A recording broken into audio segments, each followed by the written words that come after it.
मखसूस सीटुनि बाबति मुख़्तसर फ़ैसिले ते नज़रसानी दरख़्वास्तूं गर्मी जी मोकलुनि खां पोइ ॿुधण जो फ़ैसिलो। चीफ जस्टिस काज़ी फ़ाज़ी साहब जो इख़्तिलाफ़। चीफ जस्टिस इख़्तिलाफ़ नोट में लिखियो आहे त अपीलुनि जो जल्द मुक़रर न थियण नाइंसाफ़ी हूंदी। माण्हुनि जा आइनी हक़ मोकलुनि खां वधीक अहम आहिनि। Supreme Court practice and procedure committee जे 18 जुलाई वारे इजलास जी मीटिंग जा मिनट्स जारी। जस्टिस मंसूर अली शाह ऐं जस्टिस मुनीब अख्तर मौक़िफ़ अख़्तियार कयो त मरकज़ी केस ॿुधंदड़ 13 जजिस जी नज़रसानी अपील ॿुधी सघनि था। केस जो तफ़सीली फ़ैसिलो बि अञा जारी न थियो आहे। नज़रसानी अपील केस जो तफ़सीली फ़ैसिलो अचण बाद मुक़रर थींदी आहे।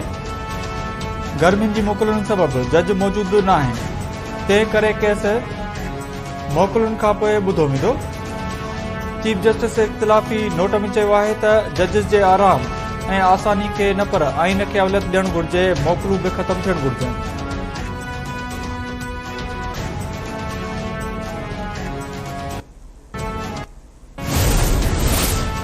बेएतमादी रिथ समेत कंहिं बि मामले ते पीपल्स पार्टी सां ॻाल्हियूं न थींदियूं। पीपीआई नून लीग में को बि फ़र्क़ु नाहे, ॿई फारम 47 जूं पैदावार आहिनि। पीटीआई बानी जूं अडाला जेल में सहाफ़ियुनि सां ॻाल्हियूं।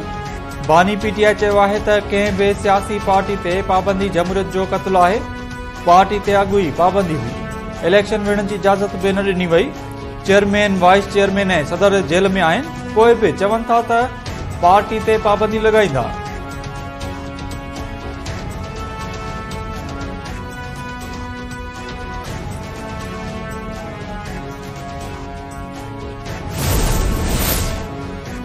मुल्क सां सुठो सलूक न पियो थिए। रोड ते हलंदड़ शख़्स खे चयो वियो त अचो अव्हां खे इंसाफ़ ॾींदासीं। पुछणु चाहियां थो त हिन मुल्क सां नाइंसाफ़ी करण जी कहिड़ी ज़रूरत आहे। नवाज़ शरीफ़ जो इजलास खे ख़िताब। सोलर पैनल फाइनेंसिंग स्कीम बाबति मरियम नवाज़ जी सदारत हेठि थियल इजलास खे ख़िताब कंदे अॻूणे वज़ीर आज़म नवाज़ शरीफ़ चयो आहे त बिजली जो बिल केरु बि अदा नथो करे सघे। बिजली जो बिल रुॻो ग़रीबनि लाइ न पर सभिनी लाइ मसइलो बणिजी वियो आहे। मूं पंहिंजे दौर में लोडशेडिंग ख़तमु कई, क़ीमतूं बि कंट्रोल में रखियूं। IMF खे वापसि मोकिलियो। ॿुधायो वञे त आलमी मालियाती इदारे खे कंहिं वापसि आंदो। तरक़ी कंदड़ मुल्क खे खॾ में उछलाए वियो। फ़ैसिला ॾींदड़नि खे अञा बि सोचणो पवंदो।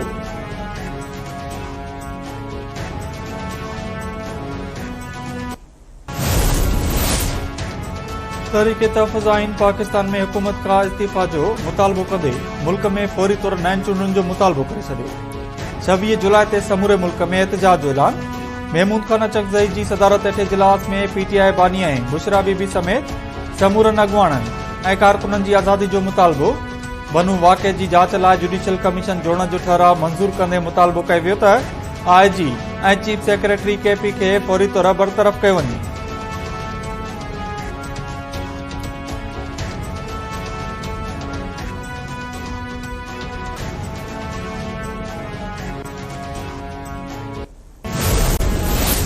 कराची वासियुनि ते हिकु भेरो ॿीहर बिजली किराइण जी तयारियूं। के इलेक्ट्रिक फी यूनिट ते ₹5.5 इज़ाफ़े जी दरख़्वास्त ॾेई छॾी।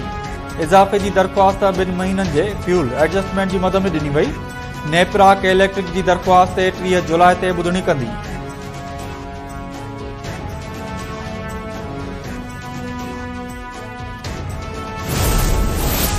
सिंध जे मुख़्तलिफ़ शहरनि में किथे हल्की त किथे तेज़ बरसात। गर्मी जो ज़ोर घटिजी वियो।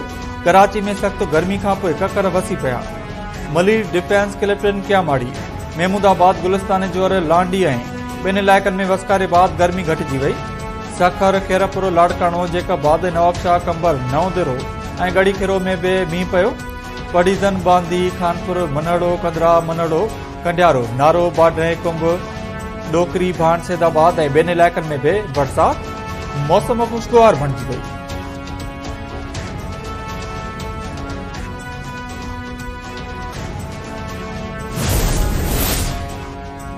वॾे वज़ीर कराची मां बरसाती पाणी नेकाल करण लाइ टिनल सिस्टम आणण बाबति प्रपोज़ल पेश करण जी हिदायत करे छॾी।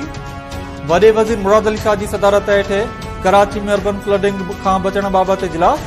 वॾे वज़ीर शहद मुराद अली शाह चयो आहे त कराची में पाणी नेकाली जो अहिड़ो सिस्टम हुजणु घुर्जे जंहिं सां पाणी आसानी सां निकिरी वञे। वाटर बोर्ड जो नेकाली वारो निज़ाम बरसात जे पाणी जी नेकाली लाइ न ठाहियो वियो। शहर में अर्बन फ्लडिंग सबबि नेकाल जो सिस्टम साल्ट डस्ट सबबि बंदि थी वेंदो आहे। कराची में अर्बन फ्लडिंग खां बचण लाइ टिनल सिस्टम बाबति प्रपोजल पेश कयो वञे। अर्बन फ्लडिंग खां बचण लाइ पुराणनि इलाइक़नि में नेकाली जो सिस्टम ठीकु करणो पवंदो।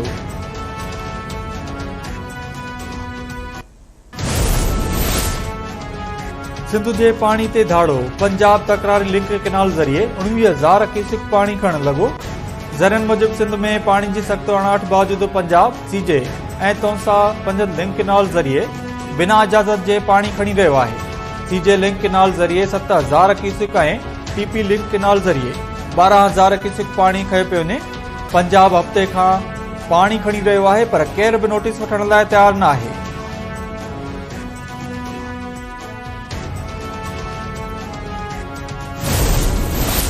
वज़ीर आज़म पारां मुल्क में IT पार्क ज़रिए 250 ई रोज़गार सेंटर क़ाइम करण जो ऐलान। इस्लामाबाद जे IT पार्क जो दौरो करण बाद ख़िताब कंदे वज़ीर आज़म शहबाज शरीफ़ चयो आहे त हुकूमत IT ते वधीक ध्यानु ॾेई रही आहे। IT पार्क ज़रिए 10,000 नौकरियुनि जा मौक़ा पैदा थींदा। लेवल 3 डेटा जो सेंटर बि हिते ई क़ाइम कयो वेंदो।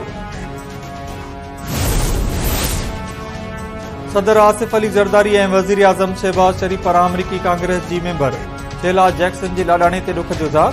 सदर ऐं वज़ीर आज़म चयो आहे त शेला जैक्सन पाक अमरीका विच में मज़बूत लाॻापनि जी चैंपियन हुई।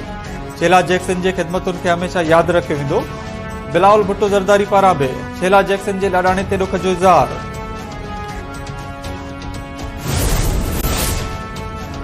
राणीपुर जी पीरानी हवेली में क़त्ल कयल मासूम फातिमा जे क़त्ल केस में गिरफ़्तार जवाबदारनि फातिमा जे वारसनि सां ठाहबाद ज़मानत वारी दरख़्वास्तूं वापसि वठी छॾियूं। मासूम फातिमा क़त्ल केस जी खैरपुर जी दहशतगर्दी टोड़ अदालत में ॿुधणी थी। जवाबदारनि खे वीडियो लिंक ज़रिए पेश कयो वियो। केस में गिरफ़्तार जवाबदार हिना शाह, असद शाह, फयाज़ ऐं इम्तियाज़ मिरासी फातिमा जे वारसनि सां ठाहबाद ज़मानत वारी दरख़्वास्तूं वापसि वठी छॾियूं। ॿुधणी ते फातिमा जा वारस न आया। ॿुधणी 8 अगस्त ताईं मुलतवी।